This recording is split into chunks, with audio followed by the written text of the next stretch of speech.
सबके जीवों के दुख कैसे हैं। तथा जीव द्विइंद्रिय, त्रिइंद्रिय, चतुरिंद्रिय, असंगी पंचेंद्रिय पर्यायों को धारण करे, वहाँ भी एकेंद्रियवत दुख जानो। विशेष इतना कि यहाँ क्रम से एक एक इंद्रिय जनित ज्ञान दर्शन की तथा कुछ शक्ति की अधिकता हुई है और बोलने चालने की शक्ति हुई है। वहाँ भी जो अपर्याप्त हैं तथा पर्याप्त भी हीन शक्ति के धारक हैं, छोटे जीव हैं, उनकी शक्ति प्रकट नहीं हुई, तथा कितने ही पर्याप्त बहुत शक्ति के धारक बड़े जीव हैं, उनकी शक्ति प्रकट होती है। इसलिए वे जीव विषयों का उपाय करते हैं, दुख दूर होने का उपाय करते हैं, क्रोधादि से काटना, मारना, लड़ना, छल करना, अन्नादि का संग्रह करना, भागना इत्यादि कार्य करते हैं, दुख से तड़फड़ाना, पुकारना इत्यादि क्रिया करते हैं। इसलिए उनका दुख कुछ प्रकट भी होता है। इस प्रकार लट, कीड़ी आदि जीवों को शीत, उष्ण, छेदन, वेदन आदि से तथा भूख, प्यास आदि से परम दुखी देखते हैं। जो प्रत्यक्ष दिखाई देता है उसका विचार कर लेना। यह विशेष क्या लिखे। ये आखिरी लाइन में उन्होंने एक्चुअली सच्ची में बता दिया कि कहाँ एक्सप्लेन करने की आवश्यकता है। 2 इंद्रिय, 3 इंद्रिय, 4 इंद्रिय जीवों को तो हम सभी देखते ही रहते हैं ना कि उनके साथ क्या क्या दुख होते हैं। आपको सर्दी लगती है तो आप कपड़े पहन लेते हो, गर्मी लगती है तो पंखा एसी कर लेते हो, यदि भूख लगती है तो खाने का स्टोर्ड आइटम खा लेते हो, जब प्यास लगती है पानी पी लेते हो। लेकिन इनके साथ तो they are expose to everything, बीमारी हो जो भी हो। तो शुरू में तो ये बताया कि जैसे एकेंद्रिय जीवों के दुख बताए थे, वैसे ही दुख जितने भी अपर्याप्त असंगी पंचेंद्रिय तक के जीव हैं उनके हैं। पहली बात कैसे अपर्याप्त यानी क्या, वही जो कम इंद्रिय वाले हैं वो। अपर्याप्त, पर्याप्तियां आप लोग नहीं जानते हो क्या होता है, तो मैं समझा देती हूँ, एक्सप्लेन कर देती हूँ कि 10 प्राण होते हैं, मिनिमम 4, मैक्सिमम 10। तो जिसमें कि 5 इंद्रियां, मन, वचन, काय, श्वासोच्छ्वास और आयु, ये 10 प्राण होते हैं। तो इसमें आप 5 इंद्रिय में से एक इंद्रिय हो तो एक इंद्रिय होगी, मन, वचन, काय में से खाली काय होगी। फिर उसके बाद में 2 इंद्रियां हो जाएंगी, फिर वचन आ जाएगा, तो 4 के बाद 6, फिर एक एक इंद्रिय बढ़ती जाएगी तो 7, 8, 9, 10। आयु, श्वासोच्छ्वास सबके है। तो प्रोसेस तो हमने ये जाना है कि एक शरीर से निकलकर जब जीव दूसरे शरीर में जाता है, प्रवेश करता है, तो दूसरे शरीर में इमीडिएटली कंप्लीट नहीं हो जाता है। कंप्लीट मतलब पर्याप्त, यानी कि 10 प्राण मिलने में, वो अपने पूरे तरीके से होने में एक टाइम फ्रेम लगता है, जो एक अंतर मुहूर्त होता है, उसमें उसकी वो इंद्रियां पूरी बनी नहीं है। 4 प्राण मिनिमम उसको मिले नहीं है, या 10 प्राण पूरे उसको मिले नहीं है, तो वो पीरियड को बोलते हैं अपर्याप्त।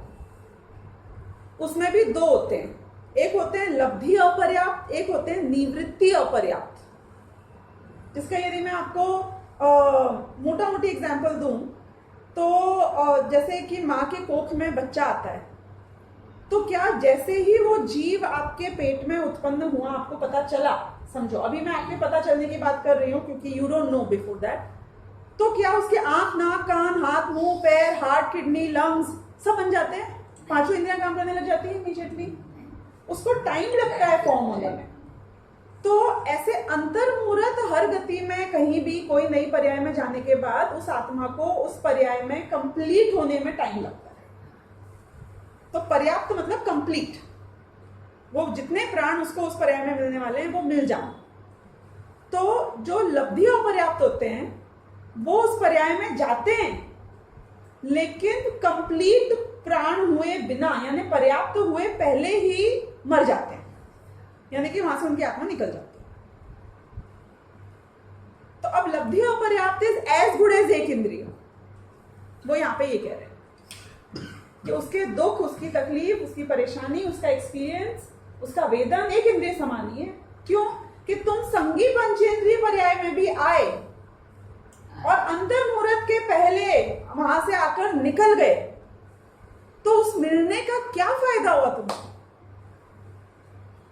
तुम्हारे बैंक अकाउंट में $500 आए और 1 सेकेंड बाद ही दूसरे ट्रांजैक्शन में निकल गए, तो आए कि नहीं आए?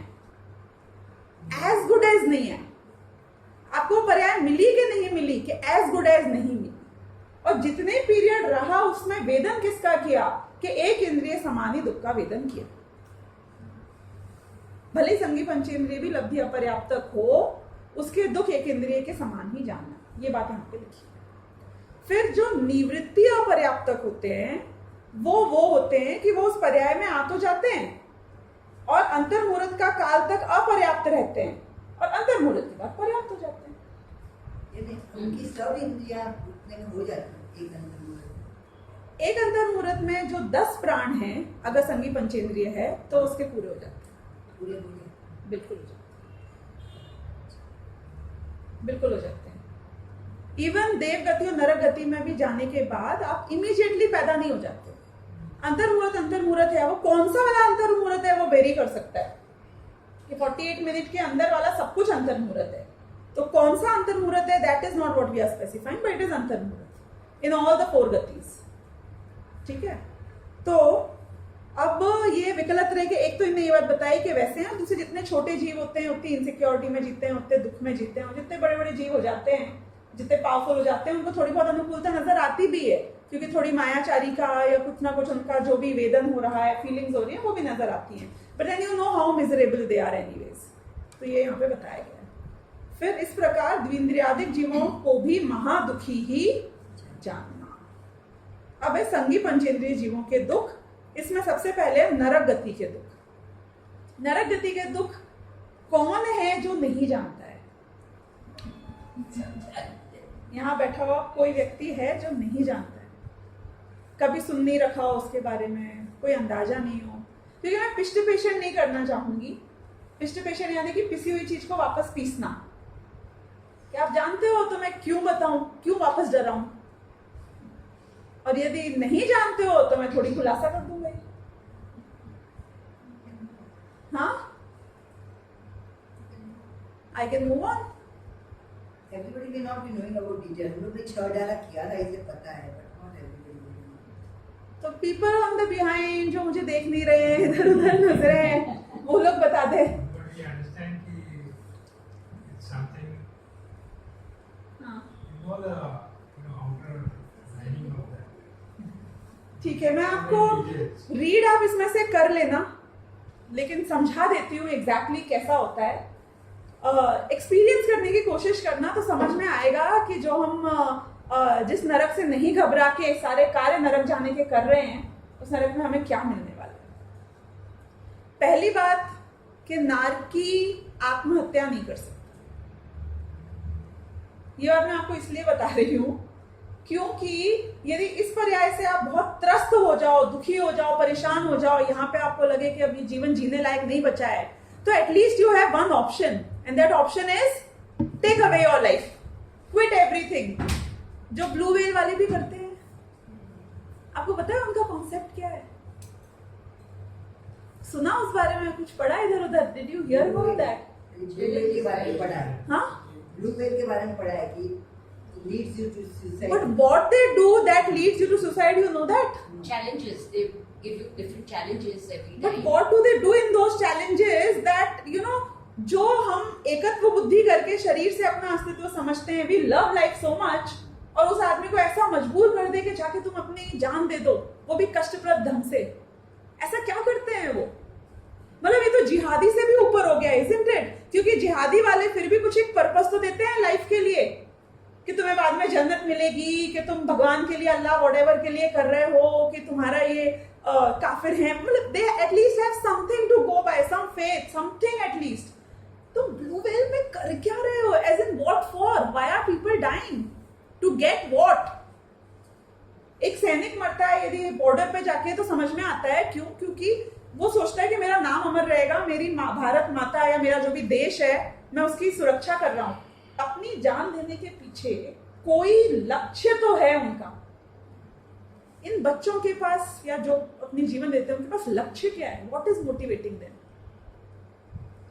Did you ever think about that? No, I think it was more of giving them an ego feed of not being fearful. You know, you're not scared. you can do this. And most of the kids who've come who are doing this have that depression background, so being accepted. What I understood of, so I have not seen the game, I have never downloaded it. मतलब I'm just giving you the disclaimer. आप ये नहीं सोच लेना कि मैं वहाँ से एक्सपीरियंस करके आ रही हूँ. मैंने उसके बारे में कोई आर्टिकल आया था, कोई लिंक के थ्रू वो पढ़ा था. बट जो मुझे उससे समझ में आया और जो मुझे लगा कि how can things make a difference, मैं वो जरूर शेयर करना चाहूंगी. ब्लू व्हेल गेम में वो 30 दिन के 30 चैलेंजेस देते हैं. पहली बात तो वो बहुत ग्रेजुअली शुरू करते हैं. फिर पहले छोटा सा चैलेंज दे देंगे, फिर एक बड़ा चैलेंज देंगे. चैलेंज के बेस में ये होता है कि आप अपने शरीर को कष्ट दो. मतलब बोलेंगे बहुत बार पोक करो निडल को अपने हाथ पर, तो उसमें आप अपने शरीर को कष्ट दे रहे हो, राइट. फिर बोलेंगे कि आप ब्लू व्हेल बना दो अपने हाथ के ऊपर ब्लेड से. फिर बोलेंगे कि आपकी जो ये वाली नस है इसको काटो, गहरा मत काटना, हल्का सा काटो. एक बार 2-3 बार काट के देखो, तीन कट करके दिखाओ उसको, बहुत गहरे नहीं होने चाहिए. मतलब शरीर को कष्ट. ऐसे सरप्राइज भी देते हैं जिसमें कि बोलते हैं कि कुछ अपने आप को बीमार कर दो, या अपने शरीर में बहुत ही टॉर्चरस कष्ट देने वाली कोई चीज करो तो तुमसे सहन नहीं हो. ग्रेजुअली आपके शरीर में कष्ट बढ़ाते हैं पहले कि आप उससे यूज्ड हो. फिर वो धीरे धीरे बोलते हैं बहुत हाइट के टेरेस पे जाकर उसकी ब्रिंग के ऊपर चलो, फिर पैर लटका के बैठो, फिर सुबह 4 बजे उठाते हैं. एक तो इसे उसे वेकअप एट 4 भी बोलते हैं. They send you to a graveyard, right? रात को अकेले 3-4 बजे अकेले जाओ. राइट. अब मैं इसमें खास बात बताती हूँ जिससे कि गलत डायरेक्शन में और सही डायरेक्शन में आप कहीं भी चले जाओ, आप कैसे अपने जीवन को बदल सकते हो. यदि आप इस गेम में वो रात को 2 बजे शायद या 12 बजे या 2 बजे नया चैलेंज दिया जाता है. It is always in the after midnight, always after midnight, and you are suppose to sleep after that if you do, and आपको 4 बजे उठाया जाता है. और फिर करने के लिए कुछ वीडियोस दिए जाते हैं, हॉरर वैसे वाले टाइप के वीडियोस जो बहुत ही डिप्रेस और दुखी करने वाले वीडियोस होते हैं. स्पेशली बना के भेजते हैं वो ऐसे वीडियोस कि वो देखो आप सुबह 4 बजे उठ. और म्यूजिक उनने स्पेशली बनाया हुआ है, वो म्यूजिक भेजते हैं, बोलते हैं ये सुनो आप, तुम ये वीडियो देखो, ये सुनो. फिर एक चैलेंज देंगे, अब दिन भर किसी से बात मत करना, don't talk to anybody. Video देखो, म्यूजिक सुनो, लेकिन बात किसी से मत करना. अब आप ये सोचोगे किसी के दिमाग को कैसी कंडीशनिंग की जा रही है. आप रात को 12 बजे 2 बजे जो चीज विचार करोगे, जो देखोगे, जो सुनोगे, सुबह 4 बजे जो आप उठोगे. आपको पता है 4 बजे ब्रह्म मुहूर्त का जो समय होता है, उस टाइम पर आप यदि धर्म पढ़ो ना, ध्यान करो, कोई भी वस्तु पढ़ो, चीज भूलता नहीं आदमी, एकदम गहरे बैठ जाती है. दिन भर तो क्या होता है कि हम इतनी विचार कर करके सोते हैं, तो वो चीज इतनी दिमाग में चलती रहती है सोने से पहले कि you are crowded with too many things mentally. जब आप सो के उठते हो, जो फ्रेश क्लीन स्लेट होता है दिमाग, उसमें जो फीड करते हो वो सीधे बो जाता है, सीधे समा जाता है, एकदम ग्रास्प हो जाता है. तो जिस ब्रह्म मुहूर्त में ऐसे ऐसे कार्य करने को किए जाते हैं जो बहुत ही शुद्ध सात्विक हों, जो हमारे उत्थान के कारण हो, स्वाध्याय करने की प्रेरणा सुबह 4 बजे दी जाती है. जब आपके स्कूल कॉलेज परीक्षा की पढ़ाई हो, बोलते हैं सुबह 4 बजे उठ के पढ़ो. ये सुबह 4 बजे उठ के आपको हॉरर मूवी दिखाते हैं और ऐसे ऐसे म्यूजिक सुनाते हैं, ऐसे ऐसे विचार का रोपण करते हैं दिमाग में कि वो ही घूमता रहे पूरे टाइम, दिन रात. मतलब आपने देखा तो वो देखा, आपने सुना तो वो सुना, आपने कार्य किए तो वैसे कार्य किए. फिर उनको बोलते हैं कि आप सिर्फ उन लोगों से बात करो जो आपके जैसे हैं. सत्संग, मतलब समझ में आया. ये भी देते हैं कि आप और किसी से बात नहीं कर सकते हो, पर 2 या 3 ब्लू व्हेलर जो भी बोलते हैं उनको, ब्लू व्हेलर से बात करो.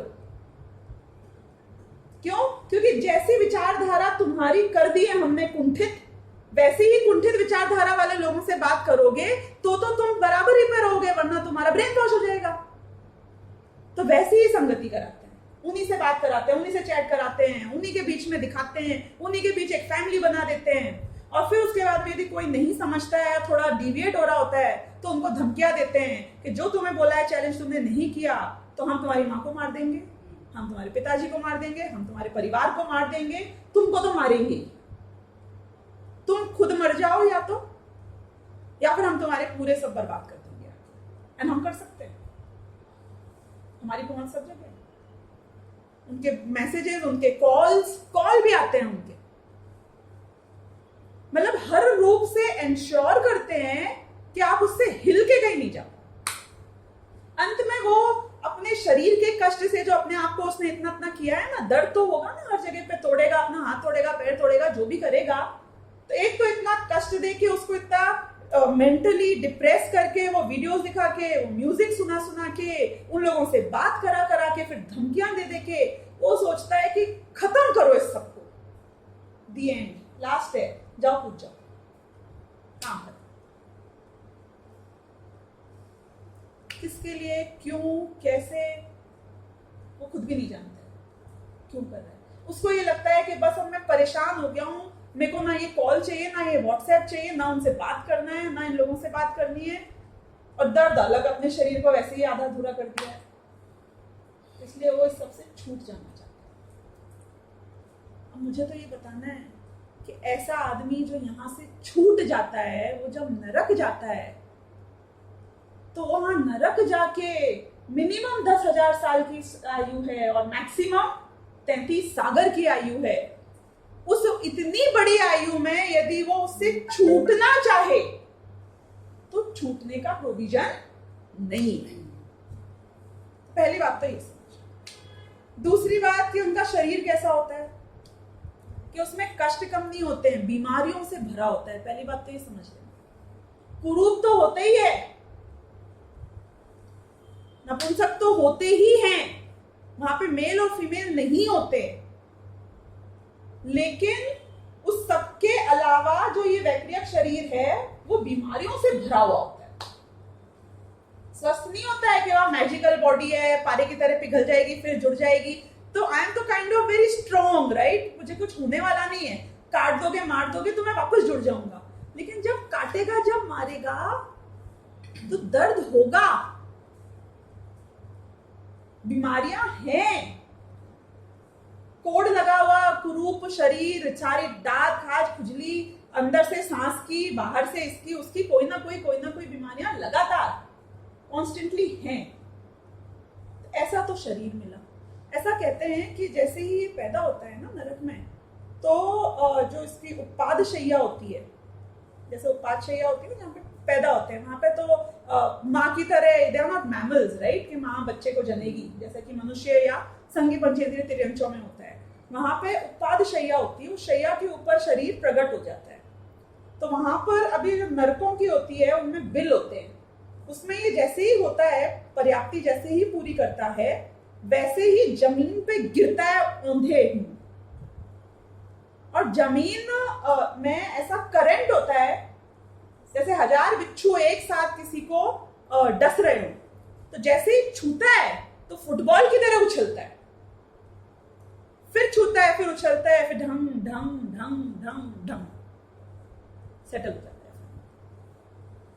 है। सबसे पहले तो ये होता है इसके साथ, दिस इज द स्वागत।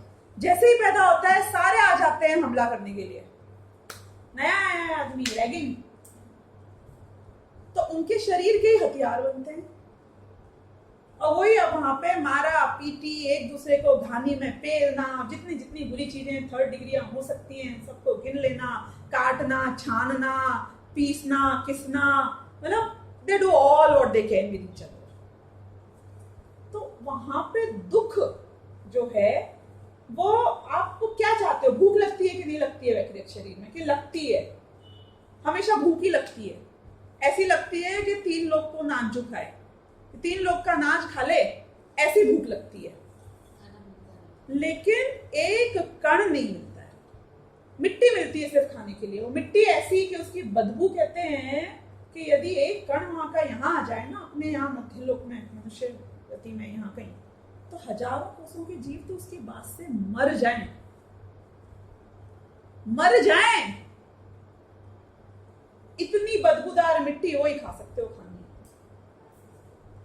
उसके अलावा पानी एसिडिक होता है, जाओ तो गल जाते हो, पत्तियां ऐसी होती हैं तलवार की धार जैसी, मतलब वो तो इतनी ठंडी इतनी गर्मी, पवन ऐसी जैसे काट जाए तुमको, मतलब everything is all the words that you can imagine. एक अनुकूल संयोग रंच मात्र भी नहीं, यू गेट नथिंग। इसमें लिखा कि एक्चुअली तो सब बहुत दुखी है वहां पे।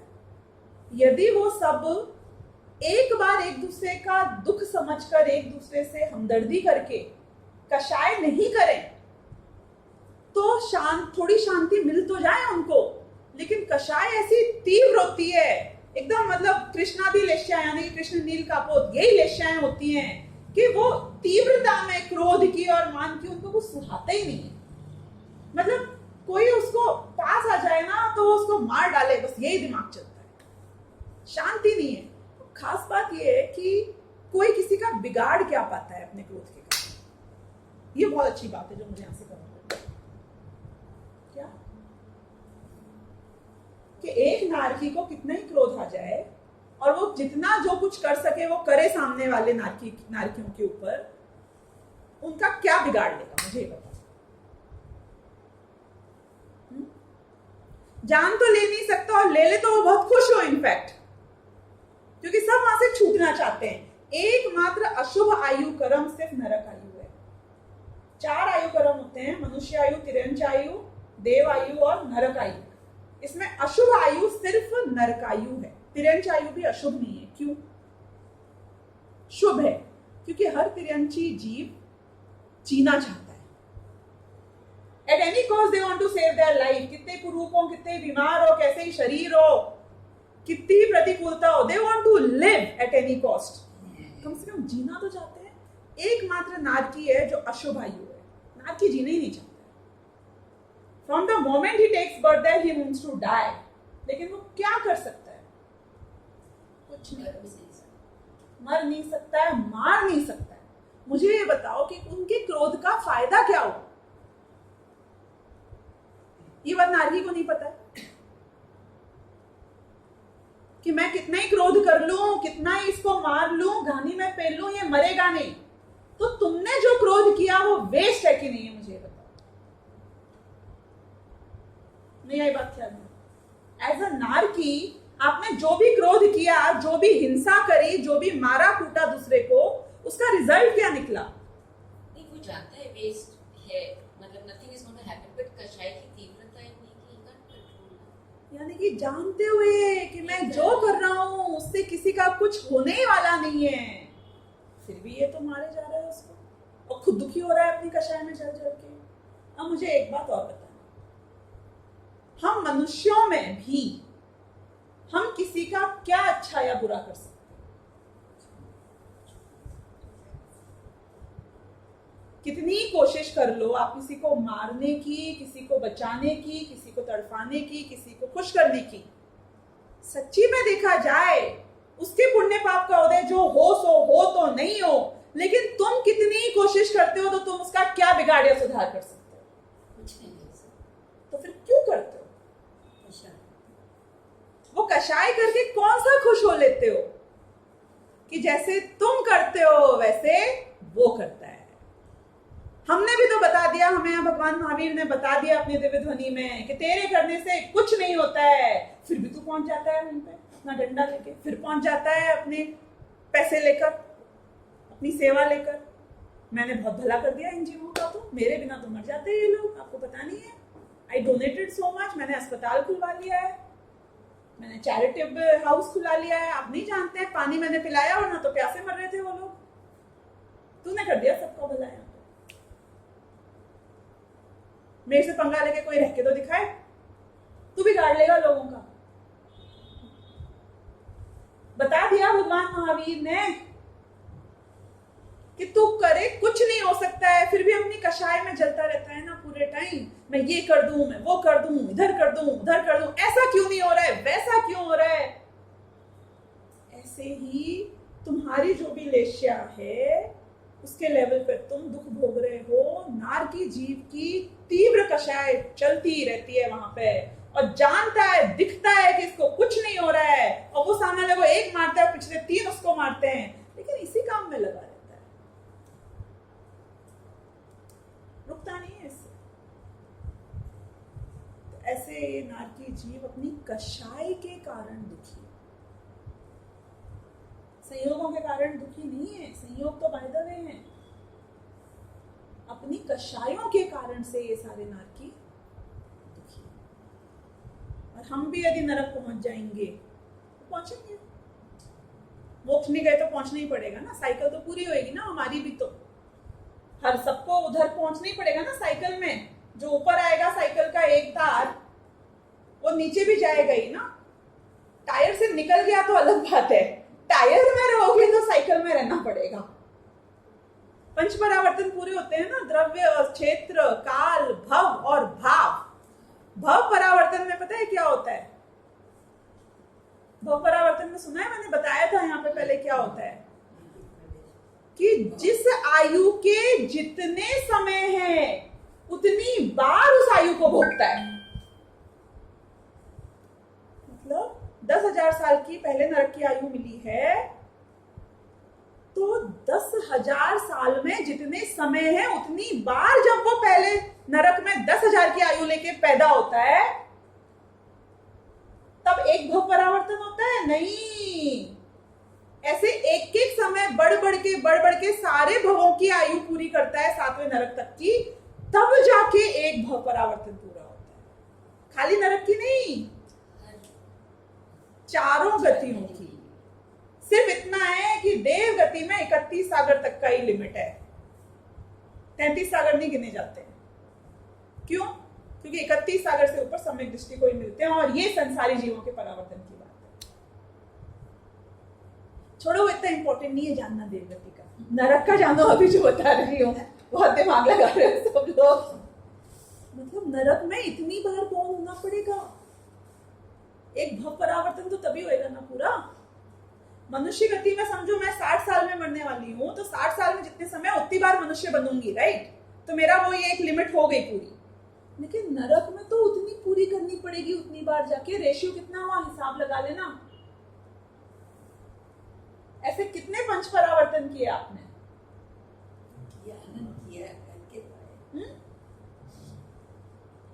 अनंतों तो कर आए हैं, भविष्य में कितने करोगे? चलो बताओ।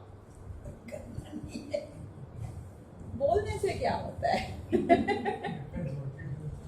हैं? अगर सम्यक दर्शन भी हो गया ना तो भी अर्धपुद्गल परावर्तन की बात है। सम्यक दर्शन होने के बाद इतनी बार नरक जा सकता है। एटलीस्ट एक बाउंड्री तो हो जाती है। यही बोल रही हूँ कि जब सम्यक दृष्टियों को भी अर्धपुद्गल परावर्तन तक बिताना पड़ सकता है, जिसमें कि जितने गिनाए उससे आधी बार तो होगा कम से कम, तो मिथ्या दृष्टियों के कितने बाकी हैं?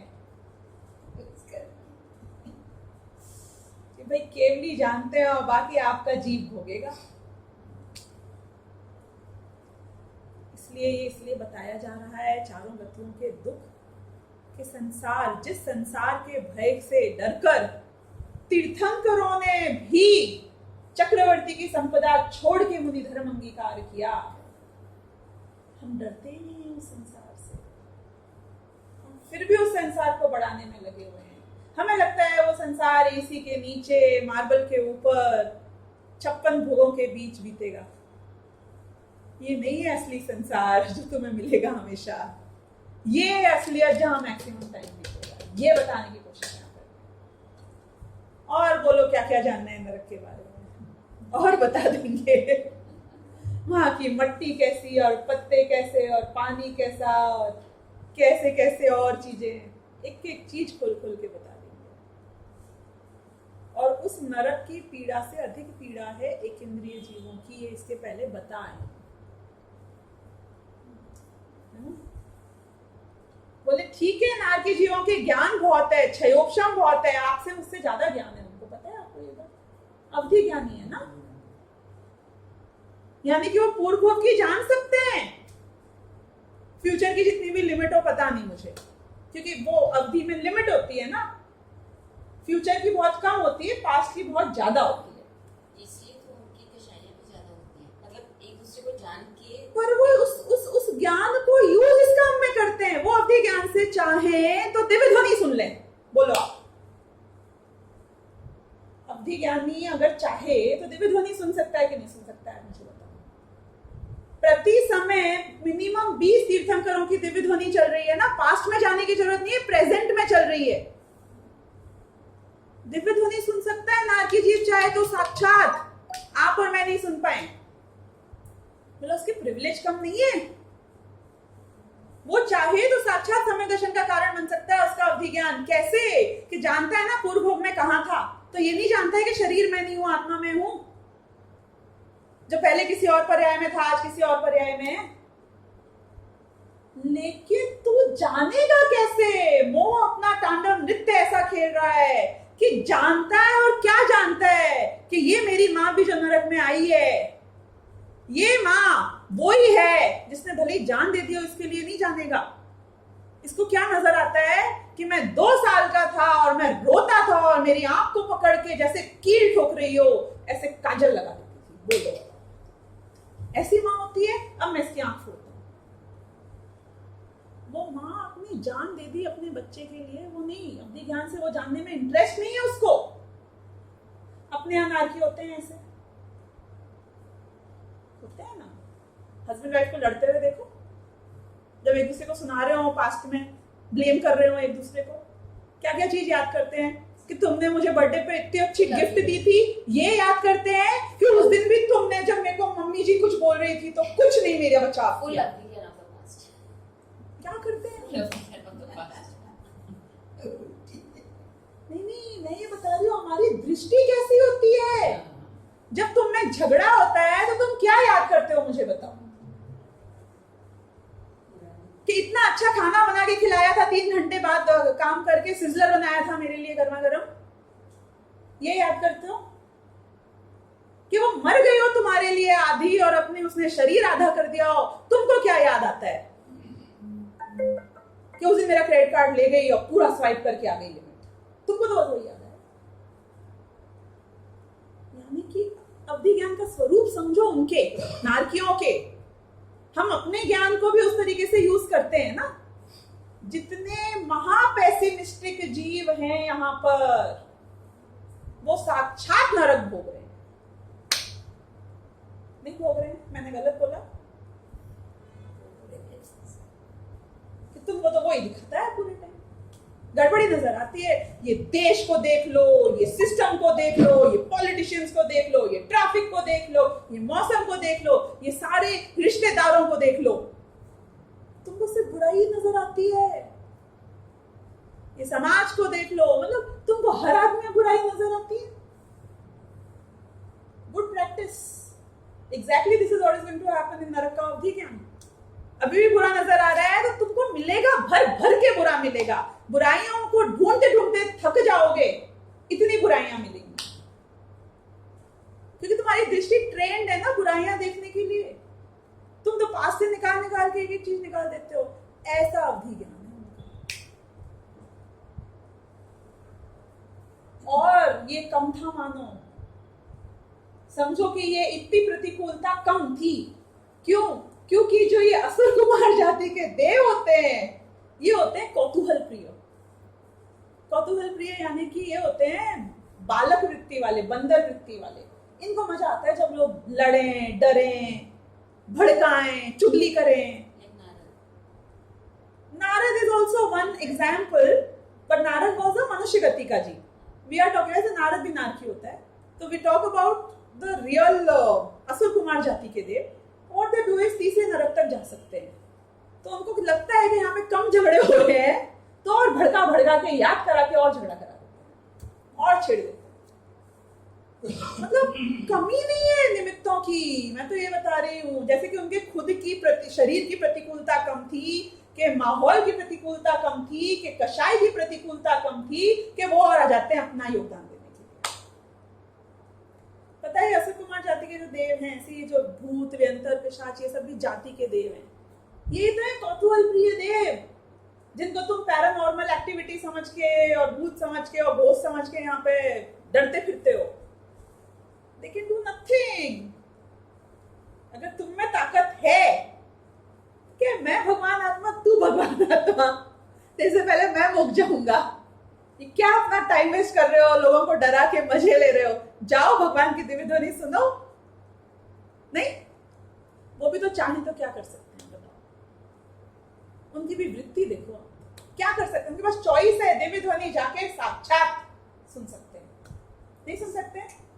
उसकी दृष्टि में और कृत्रिम जिनालयों में जाके वंदन करते हैं, कितनी ब्यूटी भरी हुई है, कहीं जा सकते हैं वो चाहे तो, सुमेरु पर्वत पे जा सकते हैं, वनों में जा सकते हैं, सरोवरों में जा सकते हैं, they can go anywhere and do anything, but वो भी कहाँ जाके मरते हैं? या तो नरक गति में जा जाके भिड़ाते हैं, क्योंकि उनको मजा आता है, वो सिनिस्टर प्लेजर बोलते हैं ना, मजा ही तब आता है जब लोग लड़ेंगे, ऐसे क्या मजा आएगा बैठे बैठे। या फिर मनुष्य गति में आके थोड़ा सा यहाँ डरा के वहां डरा के, इसको ये करके उसको वो करके मजे लेते हैं, दैट्स अ टाइम पास। भूख तो लगती नहीं है, खाना खाना नहीं है, पैसे कमाने नहीं है, पति पत्नी होते नहीं है, बच्चे होते नहीं है, करें क्या बेचारे? एंटरटेनमेंट के लिए कुछ तो चाहिए, तो ये करते हैं। सोचो कि कैसे कैसे पुण्य को प्राप्त करके कैसे कैसे मिसयूज करता है ये चीज। मैं तो ये बताने की कोशिश कर रही हूँ, आप में हम में भी ऐसे जीव होते हैं, हम भी यहाँ आके वो वृत्ति में काम करते हैं, भड़का है दो जन को, देखते हैं उन दोनों में लड़ने तो मजा आएगा, अपन देखेंगे यहाँ से, देखना अब इन दोनों में क्या झगड़ा होता है। असर कुमार जाति के देव हो क्या तो समझ में आई बात? तो ऐसे नारकियों के दुख की तो महिमा ही नहीं है। और उसके बाद में अगले कौन से दुख बताते हैं यहाँ पे कि आ जाओ तिर्यंच गति के दुखों में। तिर्यंच गति के दुख में बहुत ज्यादा बताने में समय नहीं व्यतीत करूंगी, इसलिए नहीं करूंगी क्योंकि आप सब बहुत प्रत्यक्ष रूप से जानते हो कि तिर्यंच गति के जीव कैसे दुखी। वही छेड़ाला की अपनी पंक्तियां, तुम कमजोर हो तो इनसिक्योरिटी में जीते हो, तुम ताकतवर हो तो अपनी कषाय में जीते हो। आपस में ऐसा नहीं है, नरक की अपेक्षा तिर्यंच गति में थोड़ा साता का उदय है। नरक गति में तो लोभ कषाय और माया कषाय का कार्य ही नहीं है। क्यों? किसको चाहेंगे, क्या प्राप्त करना चाहेंगे? कुछ है ही नहीं उनके पास प्राप्त करने के लिए, कुछ अच्छा दिखते ही नहीं है जिसके लिए भागे, एक फूल तो दिखे जिसके लिए मरे। They get nothing. What is the objective? There is no objective. बस कष्ट कितना कम हो जाए तो उसके लिए क्या करते हैं और कष्ट देते हैं। तो वहां तो कोई साता का उदय है ही नहीं। लेकिन तिर्यंच गति की अपेक्षा बात करो तो कंपैरेटिवली दे में हैव सम मोमेंट्स बेटर। तिर्यंच गति में यहाँ पर निगोदिया की बात नहीं चल रही है, बाकी अन्यों की बात चल रही है। संगी पंचेंद्रिय की चर्चा है ना, ये संगी पंचेंद्रिय जीवों की चर्चा शुरू हो गई है। तो तिर्यंचों में भोग भूमि के तिर्यंच होते हैं, वो काफी मच बेटर सिचुएशन के होते हैं। हमारे यहाँ के भोग भूमि के तिर्यंच पता है कौन होते हैं? असली भोग भूमि के नहीं, आपके लिए एग्जाम्पल के लिए बता रही हूँ। जो लोग कुत्ते पाल लेते हैं, जिनको खाने पे टाइम पे खाना मिल जाता है, खेलने के लिए नौकर मिल जाता है, बॉल मिल जाती है, they have all the conveniences of the life that they can get. तो ऐसे तिर्यंच गति में कोई लकी हो तो उसको थोड़ा बहुत अनुकूल संयोग मिल जाता है। लेकिन बाकी आप रोड के ऊपर सूखड़े और बीमार कुत्तों को भी देखते हो, तो वैसे भी होते हैं। तो अगर आप टोटल संगी पंचेंद्रिय तिर्यंचों की पॉपुलेशन देखो और उसमें उनके अच्छे और बुरे वातावरण को देखो, तो ओवरऑल हम देख सकते हैं कि कितना कम साता है और मैक्सिमम असाता चलता रहता है। ठीक है, तो ये हो गई बात तिर्यंच गति के दुख की, जिसको मैं बहुत ज्यादा नहीं खींच रही हूँ। अब है मनुष्य गति के दुख। मनुष्य गति में सबसे पहले तो छेड़ाला आप लोग पढ़े हुए ही हो, तो इसलिए मैं बहुत ज्यादा उसको नहीं करूंगी। लेकिन एक बात है कि जो गर्भ में रहने वाला बच्चा होता है, उल्टा लटका हुआ, एकदम कंजस्टेड, इतनी गंदगी में, उसको कॉन्स्टेंटली भूख लगती रहती है। He is not comfortable with the situation he is in. पांचों इंद्रियां काम करती हैं, वो बहुत इनसिक्योर भी होता है, कुछ सुन ले, आवाज आ जाए, बम फटेंगे ना तो बच्चा डरेगा, लेकिन he has no other option. तो ऐसे ही अकथनीय दुख होते हैं, लेकिन उसको कुछ याद नहीं रहता है, उसको कुछ पता नहीं रहता है बाद में, इसलिए हमें पता नहीं है कि उसके साथ क्या होता है। तो केवली भगवान बताते हैं कि बहुत ही कष्टप्रद सिचुएशन में होता है जब पेट में बच्चा होता है, और निकलने के बाद फिर वो बोलते हैं कि आप बचपने के दुख देखो, तो उसके पास पावर नहीं है, पराधीनता का बहुत बड़ा दुख है, फिर उसके बाद में ठीक है, बाकी मनुष्य गतियों में आप देख लो बैलेंस करके, जिसमें जितना अच्छा या बुरा है, सबके अपने अपने चैलेंजेस हैं जो आप जानते हैं। लेकिन कौन मनुष्य सुखी है आपके अकॉर्डिंग, एक बार अपन ये बात करें कि बहुत पैसे वाला सुखी है कि बहुत गरीब कि मिडिल क्लास, किन दोनों के बीच बीच के, upper middle and lower middle and upper गरीब एंड लोअर गरीब and lower rich and upper rich, सब में से गिन के किसको सच्ची में देखा जाए तो सुख है, और कैसा सुख है कि कंपैरेटिव देखोगे तो तुम्हें लगेगा they are in a better off situation, लेकिन हम कौन सी निहाल हो गए।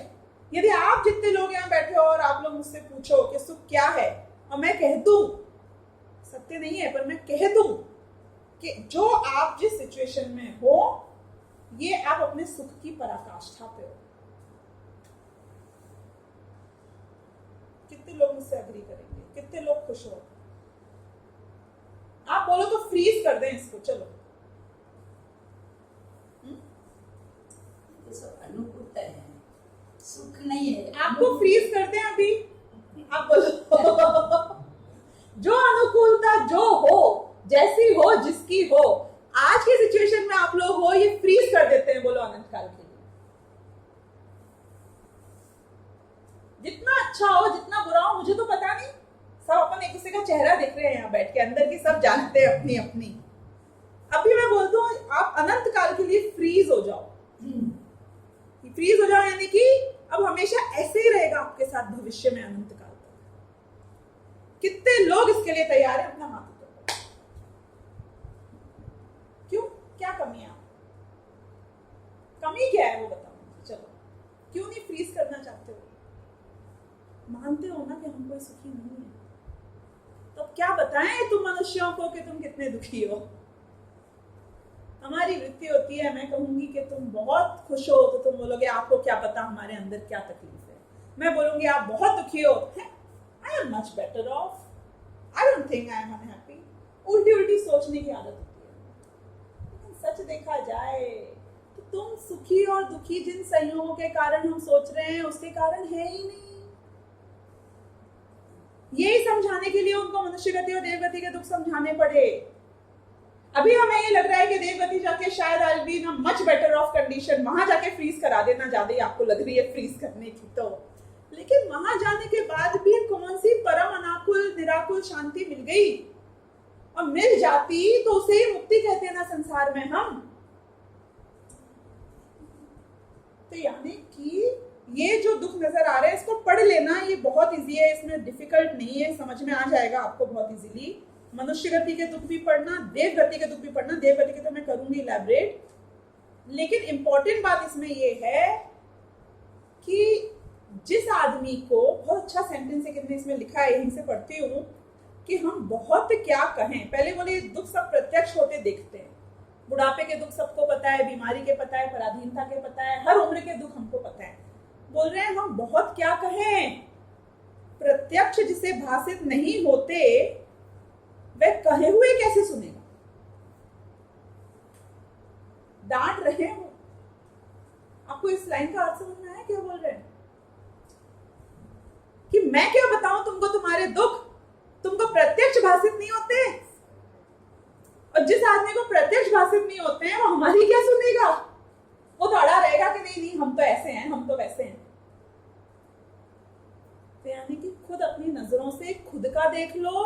तुम्हें इस संसार में जो नजर आए ना, तुमको प्रिंस चार्ल्स नजर आए, तुमको केट नजर आए, कौन कौन है, और जो दुनिया के तुम्हें लगे कि ये सबसे सुखी होंगे हमारे हिसाब से, तो उस आदमी पे हाथ रख के उसकी बायोग्राफी पढ़ लो, उसका जीवन पढ़ लो, उसके आगे पीछे की पढ़ लो। एक संसारी जीव चक्रवर्ती से लेकर गरीब तक कोई जब है ही नहीं सुखी, तो फिर हम उस चीज के लिए क्यों मर रहे? तो ये बात यहाँ पे आई। अब एक बहुत अच्छा सेंटेंस है जो लास्ट पैराग्राफ में मैं एक बार पढ़ना चाहूंगी, और इसमें एक एग्जाम्पल दिया है इनने, तो बहुत ही अच्छा एग्जाम्पल है। ये बोल रहे एक मनुष्य पर्याय में कोई अपना भला होने का उपाय करे तो हो सकता है। ये समझाने के लिए एक एग्जाम्पल देखिए, बहुत अच्छा एग्जाम्पल है, बहुत ध्यान से सुनना इसको। ये बोल रहे हैं कि ये मनुष्य पर्याय में क्या करना चाहिए आपको। तो वो बोल रहे हैं कि ये मनुष्य पर्याय में यदि तुमने इसको चूस लिया, मतलब इसको भोग लिया पूरे तरीके से, तो ये बर्बाद हो जाएगी। और उसका उदाहरण दिया उन्होंने काने गन्ने से। काना गन्ना क्या होता है, आप पता नहीं आप लोग जानते हो कि नहीं जानते हो। उसमें रस तो मिलता नहीं है, और खाओगे तो मुंह कट जाएगा, छिल जाएगा। तो बीच बीच में कुछ कण मिल जाएंगे मिठास के, पर कष्ट बहुत होएगा और वो पूरा गन्ना बर्बाद हो जाएगा। तो बोले कि ये जो मनुष्य पर्याय काने गन्ने की तरह, शुरू में बचपना, फिर वही क्या बोलते हैं आपका टीनेज, प्रौढ़ावस्था, जवानी, प्रौढ़ावस्था, बुढ़ापा, ये सब में से कितना ही रस निकालने की कोशिश करोगे, 4 बूंद मुश्किल से निकाल पाओगे, वो भी अपनी जीभ काट के। ये गन्ने को, काने गन्ने को यदि तुमने चूसा तो वो बर्बाद और तुम बर्बाद, लेकिन इसको यदि बो दिया तो खूब रस भरे बड़े बड़े गन्ने उग सकते हैं। You know what is a काना गन्ना?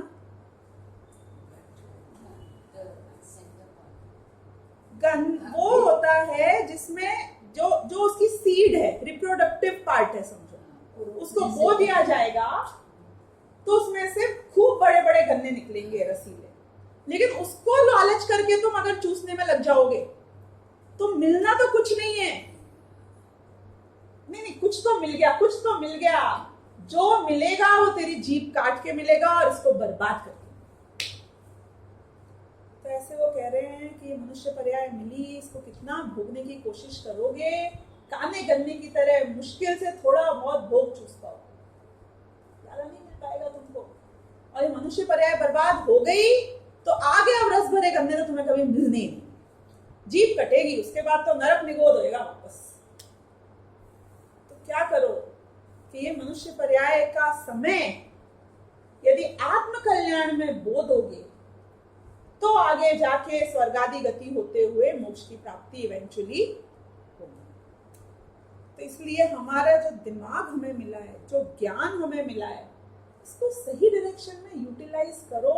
बनिया हो तो बनिया बुद्धि इसमें भी दिखाओ। नहीं, जैनों की खासियत है, व्यापारी कौन है, right? They know how to make the best out of the least. तो वो बोल रहे हैं ऐसे बेस्ट मिलेगा तुमको। तो सुनना, ये पढ़ना इनकी भाषा में ही। जैसे काने गन्ने की जड़ व उसका ऊपरी फीका भाग तो चूसने योग्य ही नहीं है। जो जड़ है और फीका भाग है वो तो चूसा ही नहीं जा सकता है। और बीच की पोरें कानी होने से वे भी नहीं चूसी जाती। बीच की पोरें भी कानी है, वो भी नहीं चूसी जाएंगे। कोई स्वाद का लोभी उन्हें बिगाड़े तो बिगाड़ो। ये हमारी बात आ गई। परंतु यदि उन्हें बो दे तो उनसे बहुत से गन्ने हो और उनका स्वाद बहुत मीठा है। मतलब कहां से उदाहरण लाए हैं। उसी प्रकार मनुष्य पर्याय का बालक वृद्धपना तो सुख योग्य ही नहीं है। 80 साल के हो जाओगे, कितनी अनुकूलता मिल जाएगी, क्या भोग लोगे मुझे बताओ। चने खाओगे, दांत बाहर निकाल के चने खाओगे, अंदर दांत में कैपिंग लगे हुए दांत से चने खाओगे, कैसे चने खाओगे बताओ। मतलब जितने भी भोग भोगने हैं वो तुम्हारे बुढ़ापे में और बचपने में तो वैसे ही नहीं हो पाए। तो ये तो हमने बता दिया कि सुख योग्य ही नहीं है। और बीच की अवस्था रोग क्लेश आदि से युक्त है। 25 साल के आदमी का सिर नहीं दुखता है, उसका एक्सीडेंट नहीं होता है, उसको बीमारियां नहीं होती हैं, फ्लू नहीं चढ़ती है, जुकाम नहीं होता है, खांसी नहीं होती है। मतलब ऐसा तो नहीं है ना कि बुढ़ापे में सारी बीमारियां के बीच में भी कुछ कुछ होता है कि नहीं होता है। तो रोग क्लेश आदि से युक्त है बीच की अवस्था भी। वहां सुख हो नहीं सकता। कोई विषय सुख का लोभी, एक मत से बताना, ये हमारी बात है। कोई विषय सुख का लोभी उसे बिगाड़े तो बिगाड़ो। अपने मनुष्य भव को तुम्हें बिगाड़ना है तो विषय के भोगों में बिगाड़ लो। परंतु यदि उसे धर्म साधन में लगाए तो बहुत उच्च पद को पाए। अपने पास दिमाग, एनर्जी, शक्ति किस एज में बेस्ट होती है? सच्ची में बता। नहीं, मुझे यहाँ किसी की एज नहीं पता है, अंदाजा भी नहीं है, लेकिन आप लोग खुद अपने दिमाग से देख के सोच के बताना कि यदि कोई नया कॉन्सेप्ट समझना है कोई नई चीज को जीवन में स्वीकार करना है, तो कौन सी एज बेस्ट होगी?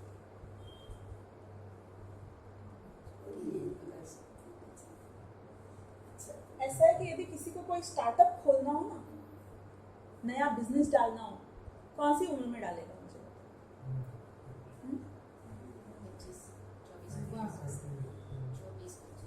40 के पहले तुमने अपना स्टार्टअप खोल लिया तो खोल लिया, 40 के बाद क्या होता है मुझे बताइए?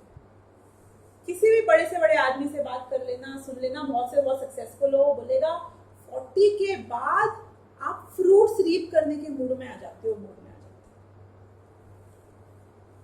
फिर आप स्ट्रगल करके अपने आप को सेटल करके कोई नया वेंचर शुरू करने के मूड में नहीं रहते हो।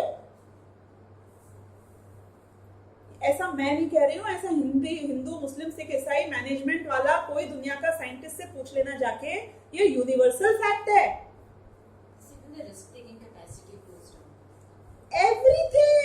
Everything you talk about the bell curve, if you know that, so where is the decline beginning? Definitely after 40.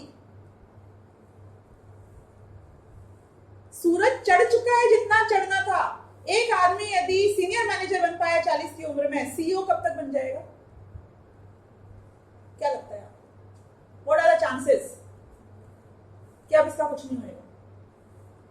लेकिन अगर 25 साल में सीनियर मैनेजर है तो what are the chances के 40 के पहले बन पाएगा? Looks very bright. क्यों? ऐसा क्यों कहते हो आप? वो ज्यादा एक्सपीरियंस्ड है, ज्यादा होशियार है, ज्यादा इंटेलिजेंट है। क्या पता आपको कि भैया 40 तक सीनियर मैनेजर ही बन पाया ना।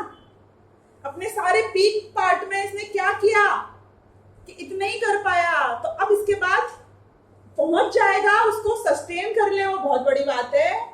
उसके बाद बहुत ऊपर जाना, थोड़ा बहुत एक आध लेवल ज्यादा होशियार हुआ तो बहुत ज्यादा नहीं कर पाता है। I don't know how many are 40 plus here, but my question here is कि धर्म करने की उम्र क्या है?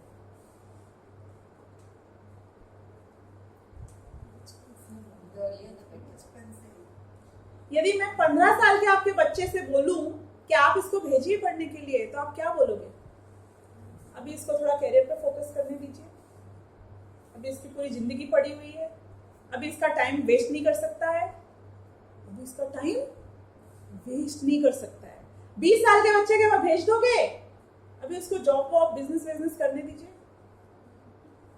अभी उसकी जीवन पड़ा हुआ है। 25 को भेजोगे? अभी उसकी शादी हुई है, थोड़ा उसको जीवन के मजे लेने दो, अभी ग्रोथ की एज है। 30 के भेजोगे? अभी बच्चे छोटे हैं, थोड़ा फैमिली को टाइम देना पड़ता है, थोड़ा माँ बाप को देना पड़ता है। कब भेजोगे? रिटायर होने के बाद मेरा बच्चा आपका। तो घर में सरकारी नहीं देंगे। तो हमको रिजेक्टेड प्रोडक्ट देना चाहते हो? एक्सपायर्ड प्रोडक्ट देना चाहते हो? दादा ऐसा बोलते हैं, इसलिए ऐसी चीजें मैं अपने मुंह से तो बोलती ही नहीं हूँ दादा की ही सुना देती हूँ कि कई लोग आते हैं उनसे और बोलते हैं कि ना आप ना मेरे पिताजी का मृत्यु सुधार देना। कितने वर्ष के हैं भाई? कि भाई 80 के तो हो गए हैं, तो आपको क्या लगता है बस 1-2 साल रखे रहेंगे, ऐसा हमें लगता है, बहुत बीमार रहते हैं, तो ना आप उनको मरने से पहले ना थोड़ा सिखा दो ताकि उनका मृत्यु सुधर जाए। दादा बोलते हैं कि तुम्हारा 15 साल का लड़का है जो, उसकी मृत्यु सुधारने आ जाता हूँ। बोलो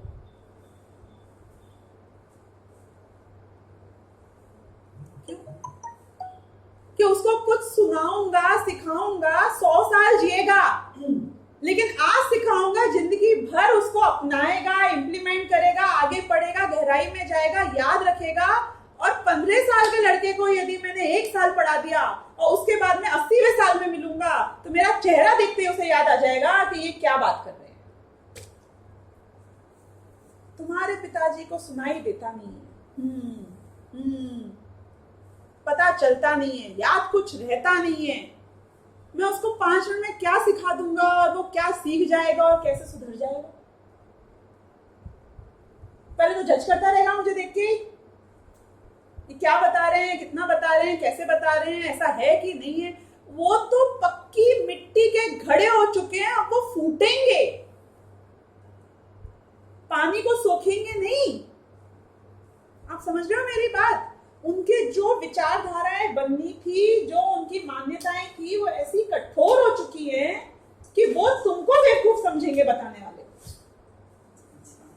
वो जो मानते हैं, जैसा मानते हैं, अब वो सीखने की उम्र में नहीं है, समझने की उम्र में नहीं बचे हैं। वो 15 साल का जो कोमल बुद्धि वाला बालक है, उसके जो जाएगा वो सीधे अंदर तक घुस जाएगा। ऐसे वो ब्लू व्हेल वाले ने वो 15 साल 20 साल के बच्चे को सीधे टारगेट किया। कौन 80 साल वाला ब्लू व्हेल के चक्कर में आत्महत्या किया है मुझे बता दो। 40 प्लस वाला एक बता दो। सब 30 माइनस है, सब 30 माइनस है। जितने छोटे हैं उतना हायर परसेंटेज है। कच्ची मिट्टी पूरा ग्रास पर जाती है अंदर तक। जितना बड़े हो गए उन पे कुछ असर ही नहीं पड़ता है। काना गन्ना का मतलब बता रही हूं, बोने का। जो निकल गई वो निकल गई। पर जहां आज हम जीवन में हैं, जिस उम्र में हैं, यदि कच्ची मिट्टी की तरह आज भी हम उस बात को सुनेंगे, समझेंगे, जितने लोगों में यहाँ बैठे हुए भी संस्कार हैं धर्म के, सच बताना कितने खुद के कमाए और कितने माँ बाप के दिए हुए बचपन के कुछ थे, जो थोड़ा पाठशाला गया था, थोड़ा मंदिर गया था, कुछ पर्यूषण में किया था, बीच में डिस्कनेक्ट हो गया, वापस बाउंस बैक हुआ है। कौन है जो कंप्लीटली जीरो था पास्ट में? मुझे बताओ। असली में काम क्या आता है? माँ बाप के दिए संस्कार आते हैं। एक दो कोई निकलेंगे एक्सेप्शन, तो वो एक्स्ट्रा ऑर्डिनरी हो सकते हैं, लेकिन बात तो थंब रूल से चलेगी ना। कोई आदमी 50 की एज में भी स्टार्टअप कर सकता है, बात तो थंब रूल की चलेगी ना। तो इसलिए यहाँ पे ये बता रहे हैं कि अभी भी इस मनुष्य गति में यदि पूरे टाइम तो अंतिम समय तक कितना भोग लूं इसके ही लगे रहोगे पीछे, तो ये करना तो तुम बर्बाद करो। और बाद में जाके जो अभी तक भोग मिले हैं, ये बड़ी मुश्किल से निकाले हैं, बस ये गए, अब खत्म, तुम्हारा अकाउंट क्लोज हो गया, अब नहीं मिलेगा।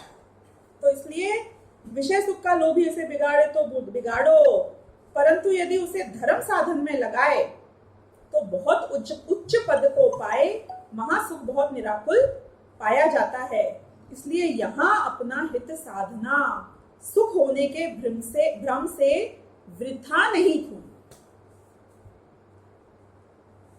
असली बनिया हो तो बनियागिरी अब दिखाओ, इस क्षेत्र में दिखाओ, अपने आत्म कल्याण में दिखाओ, अपने समय को सही जगह इन्वेस्ट करके दिखाओ, अपने लॉन्ग टर्म भविष्य की प्लानिंग में दिखाओ, ना कि अपनी टेम्पररी भोग की तृप्ति में, ना खुद की ना अपने आसपास की, दोनों में कुछ नहीं निकलना। क्यों? क्योंकि अंत तो गतवा है तो क्षणभंगुर। ये सुख, ये भोग will not last and cannot last, लेकिन ये आत्म कल्याण will last and can last। इसलिए ये हमारे लिए सर्व इम्पोर्टेंट और सर्व मुख्य बात है कि हम अपने इस काल को इन्वेस्ट करें, ना कि स्पेंड करें। अब इसके बाद देव गति के दुख का जो वर्णन है, ये अपने आप में काफी इम्पोर्टेंट टॉपिक है, क्योंकि ये हमारे सांसारिक सुख की पराकाष्ठा को द्योतित करता है और उसमें सुख बुद्धि को बताता है। इसको हम अगले लेक्चर सहजानंदी शुद्ध स्वरूपी अविनाशी आत्मस्वरूप, सहजानंदी शुद्ध स्वरूपी अविनाशी आत्मस्वरूप।